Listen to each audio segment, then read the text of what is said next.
नमस्कार दोस्तों, खेसारी लाल यादव का एक और मोशन पोस्टर छोड़ दिया गया। जी हाँ दोस्तों, बल्कि ऐसा नहीं करना चाहिए था, क्योंकि कल ही एक गाने को छोड़ा गया। जी हाँ दोस्तों, आप सब जानते ही हैं, वो ट्रेंडिंग में चल रहा है। फिर आज एक नया गाने का मोशन पोस्टर छोड़ दिया गया।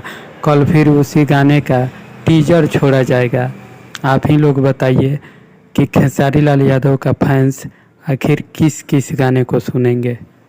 व्यू बंट जाएगा और दोनों गाने बैठ जाएंगे।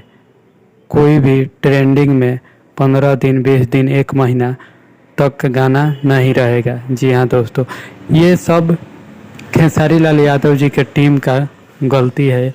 ऐसा नहीं करना चाहिए था।